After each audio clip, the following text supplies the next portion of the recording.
সাংবাদিক বন্ধুগণ, আজকে ইসলামী আন্দোলন বাংলাদেশের উদ্যোগে এই সংবাদ সম্মেলনে আপনাদেরকে মোবারকবাদ জানাই। আপনারা অনেক ব্যস্ততা সত্ত্বেও আমাদের আহ্বানে সাড়া দিয়ে আজকের অনুষ্ঠানে উপস্থিত হয়েছেন, এই জন্য কৃতজ্ঞতা জানাই। আজকে আপনারা জানেন, আমরা গত 15ই সেপ্টেম্বর কিছু কর্মসূচি দিয়েছিলাম। সেই কর্মসূচি সারা দেশে পালিত হয়েছে। আমাদের 5 দফা দাবির ভিত্তিতে আমাদের কর্মসূচি ছিল জুলাই সনদের আইনি ভিত্তি এবং জুলাই সনদের ভিত্তিতে জাতীয় নির্বাচন অনুষ্ঠান এবং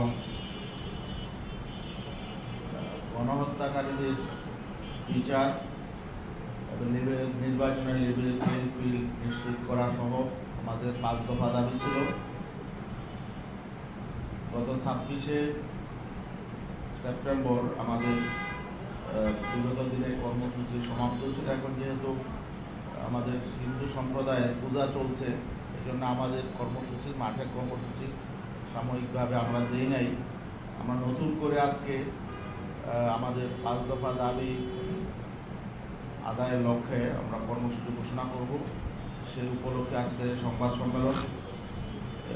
সংবাদ সম্মেলনে উপস্থিত আছেন ইসলামী আন্দোলন বাংলাদেশের মোহতারাম মহাসচিব অধ্যক্ষ হাফেজ মাওলানা ইউনুস আহমদ, উপস্থিত আছেন ইসলামী আন্দোলন বাংলাদেশের সহকারী মহাসচিব মাওলানা আহমদ আব্দুল কাইয়ুম, উপস্থিত আছেন ইসলামী আন্দোলন বাংলাদেশের কেন্দ্রীয় দপ্তর সম্পাদক মাওলানা লোকমান হোসেন জাফরি, মহিলা এবং পরিবার কল্যাণ বিষয়ক সম্পাদক মাওলানা ইবিএম জাকারিয়া, সহকারী প্রচার সম্পাদক কে এম শহীদুল্লাহ, কেন্দ্রীয় কমিটির অন্যতম সদস্য মাওলানা কেন্দ্রীয় সাংগঠনিক সম্পাদক খুলনা বিভাগ মুফতি মুস্তফা কামাল।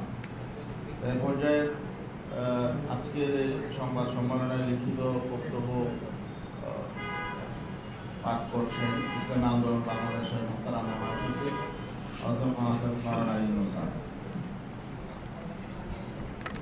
আসসালামু আলাইকুম ওয়া রাহমাতুল্লাহি ওয়া বারাকাতুহু।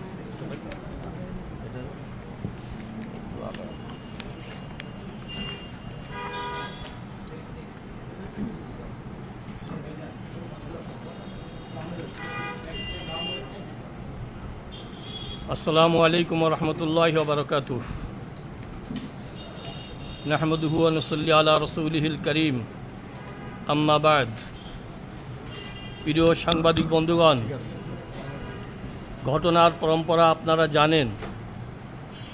জুলাই গণ অভ্যুত্থানের পরে সংস্কার, বিচার ও নির্বাচনের ইস্যুতে আমরা সরকারকে সর্বাত্মক সহায়তা করেছি। জাতীয় ঐক্যমত্য কমিশনে দীর্ঘ আলাপচারিতায় অংশ নিয়েছি, কিন্তু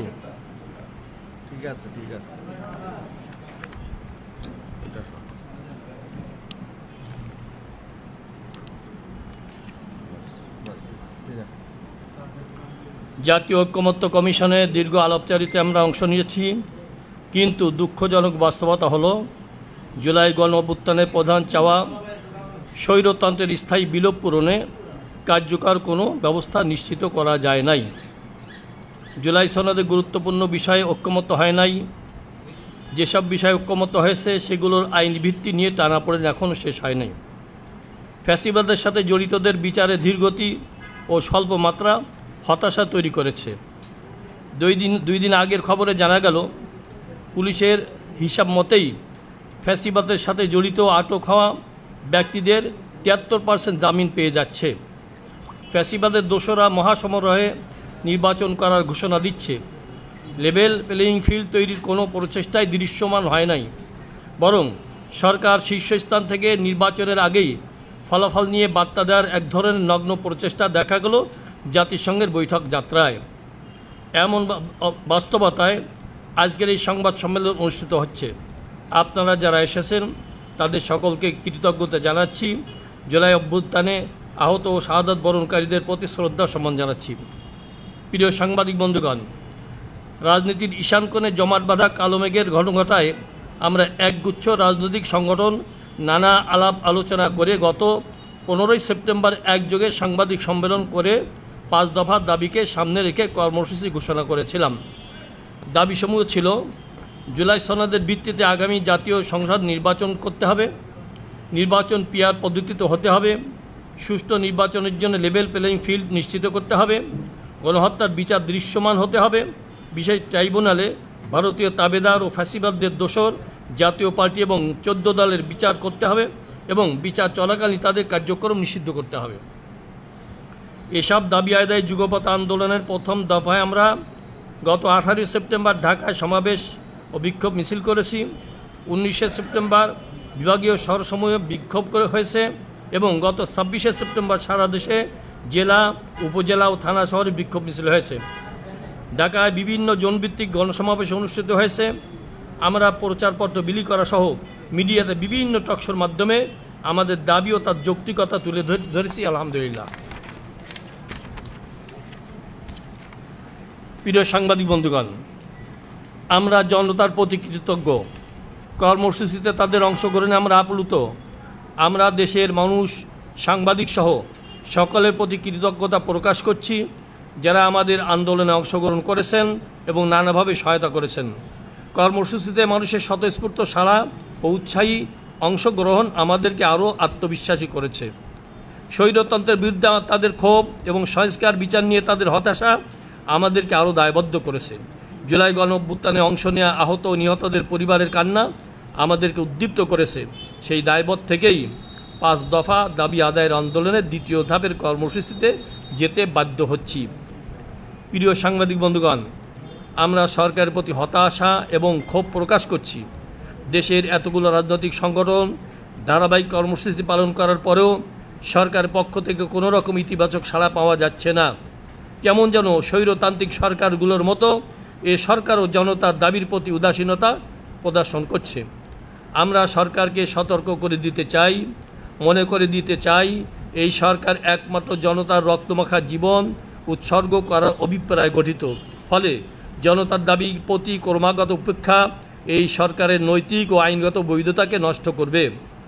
প্রিয় সাংবাদিক বন্ধুগণ, 5 দফা দাবি আদায়ে আন্দোলনে দ্বিতীয় ধাপে আমাদের কর্মসূচি হচ্ছে 1 অক্টোবর থেকে 9 অক্টোবর পর্যন্ত 5 দফা গণদাবির পক্ষে জনমত গঠনের লক্ষ্যে গণসংযোগ। 10 অক্টোবর ঢাকায় ও বিভাগীয় শহরে গণমিছিল। 12 অক্টোবর জেলা প্রশাসকের কাছে স্মারকলিপি পেশ। দেশের অন্যতম প্রধান হিন্দু ধর্মাবলম্বীদের দুর্গা উৎসবের কারণে প্রথম দিকে রাজপথের কোনো কর্মসূচি রাখা হয় নাই। প্রিয় সাংবাদিক বন্ধুগণ, আমরা সরকারকে বলবো, কোনো ধরনের পূর্ব সিদ্ধান্ত নিয়ে বসে থাকবেন না। জনতার অভিপ্রায়ের উপরে কোনো আইন নাই, কোনো সংবিধান নাই। জনগণ জুলাই সনদের আইনি ভিত্তি চাইছে, জুলাই সনদের ভিত্তিতে পিআর পদ্ধতিতে নির্বাচন চাইছে, গণহত্যাকারীদের বিচার চাইছে, ফ্যাসিবাদের দোষরদের বিচার ও বিচারকালীন নিষিদ্ধতা চাইছে এবং লেভেল প্লেইং ফিল্ড চাইছে। তাদের এই দাবি পূরণে এই সরকার নৈতিক ও আইনগতভাবে বাধ্য। আমরা সরকারের দায়বোধকে জাগ্রত করতে চাই। আমাদের কর্মসূচিতে যদি তাদের দায়বোধ জাগ্রত না হয়, তাহলে সতর্ক করে বলছি, বাংলাদেশের মানুষ দাবি আদায় করার পদ্ধতি জানে। আবারও আপনাদেরকে সবাইকে ধন্যবাদ জানাচ্ছি। আল্লাহ পাক আমাদের সহায় হন। প্রিয় সাংবাদিক বন্ধুগণ, আপনাদের যদি কোনো প্রশ্ন থাকে আপনারা পূর্ব করতে পারেন।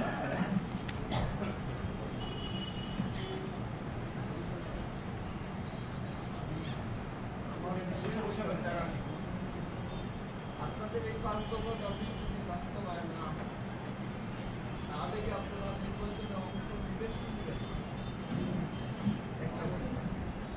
2 নম্বর হচ্ছে আপনারা যে সব যেখানে সংগঠন একসাথে যাবে, আপনারা যে বলেছেন তারা ঐক্যবদ্ধ আন্দোলনে যাবেন। প্রথমত আমরা যে 5 দফা দাবি জানিয়েছি, এটা এই সরকারের অঙ্গীকার ছিল। আমরা চাই না এই সরকার ব্যর্থ হোক, তারা তাদের অঙ্গীকার পালন করুক, বাস্তবায়ন করুক, এটাই আমরা চাই। অতএব এই অঙ্গীকার বাস্তবায়ন না হলে সুষ্ঠু নিরপেক্ষ নির্বাচন হবে না, এটাই আমরা আশঙ্কা করি। আমরা চাই সুষ্ঠু এবং গ্রহণযোগ্য উৎসবমুখর একটা নির্বাচন। আর নির্বাচনে যাব কি যাব না এই সিদ্ধান্ত নেওয়ার সময় এখনো হয়নি। আর আপনারা যেটা বলেছেন যে এখন আমরা আলাদা আলাদা কর্মসূচি পালন করছি, আমরা হয়তো প্রয়োজনের আলোকে আমরা ঐক্যবদ্ধ কর্মসূচিও দিতে পারি, সেটা নির্ভর করবে সরকারের আচরণের উপরে, পরিবেশ পরিস্থিতির উপরে।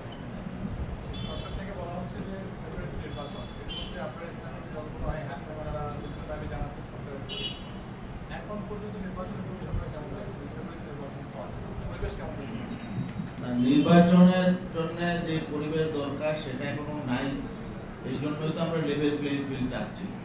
আমরা মনে করছি যে দেশের আগে যেমন অবস্থা ছিল এখন সে থেকে ভিন্ন কোনো অবস্থা নেই। অতএব বিগত দিনে নির্বাচনগুলো যেমন হয়েছে, সামনে লেভেল প্লেইং ফিল্ড ছাড়া এবং আমাদের যে দাবিগুলো আছে এই দাবিগুলো বাস্তবায়ন ছাড়া যদি নির্বাচন হয় তাহলে ঠিক আগের মতো নির্বাচন হবে। এমন যেন তেন নির্বাচন, প্রহসনের নির্বাচন বা কালো টাকা শক্তি যে নির্বাচন প্রভাবিত করবে এমন নির্বাচন তো আমরা চাই না। আমরা চাই জুলাই অভ্যুত্থান যে কারণে হয়েছে, রাজনীতিতে গুণগত পরিবর্তন হোক এবং একটা সুষ্ঠু, গ্রহণযোগ্য, ক্রেডিবল একটা নির্বাচন হোক।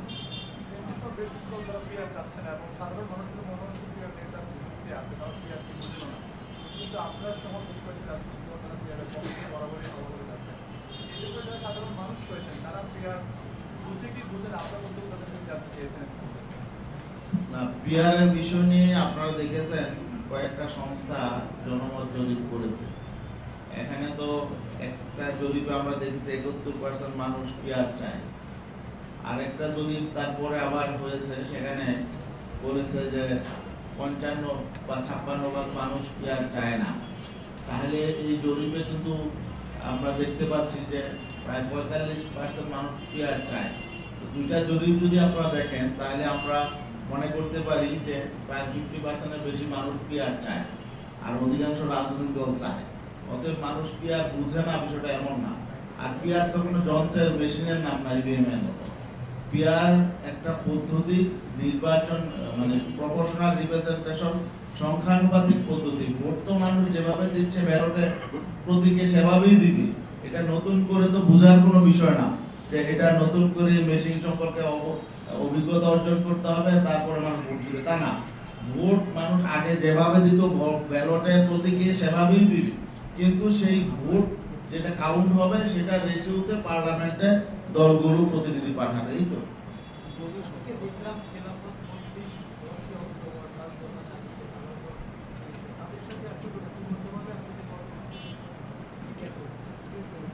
না, আমরা তো শুধু খেলাফত মজলিস না, 7টা রাজনৈতিক দলই আমরা অভিন্ন কর্মসূচি দিচ্ছি।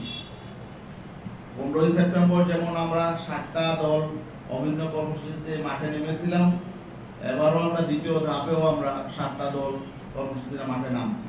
এর বাইরেও অনেকে আমাদের কর্মসূচিতে সমর্থন করছে। নির্বাচনের জাতিসংঘের সফরে নির্বাচনের আগেই ফলাফলের বার্তা নিয়ে একটা বিষয় আপনাদের এখানে উল্লেখ করা হয়েছে, আসলে এই বিষয়টা যদি স্পষ্ট করে বা এখানে জাতিসংঘ হলো একটা রাষ্ট্রীয় সফর, সরকার 3টা রাজনৈতিক দলের 6 জন প্রতিনিধিকে নিল, এটা কোন বিবেচনায়? এখানে তো শুধু 3টা রাজনৈতিক দল নির্বাচন করবে না, অন্যান্য রাজনৈতিক দল নির্বাচন করবে।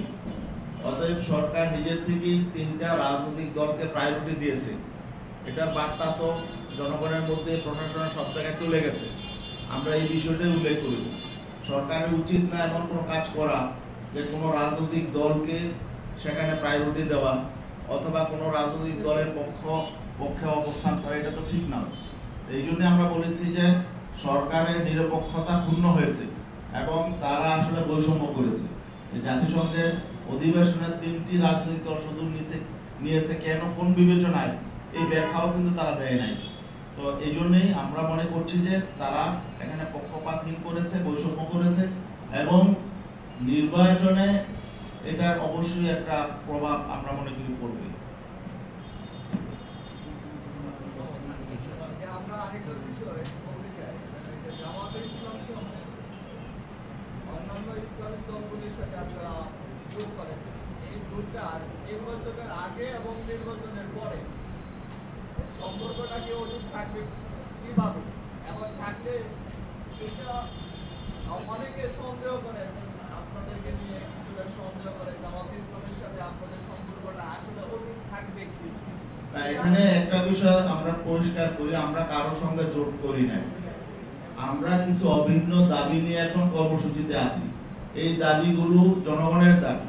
জনগণ এবং যারা জুলাই অভ্যুত্থান করেছে তারা রাষ্ট্র সংস্কার চেয়েছে, রাষ্ট্র মেরামত চেয়েছে, এবং সেই জন্যই কিন্তু সংস্কার কমিশন হয়েছে, ঐক্যমত্য কমিশন হয়েছে।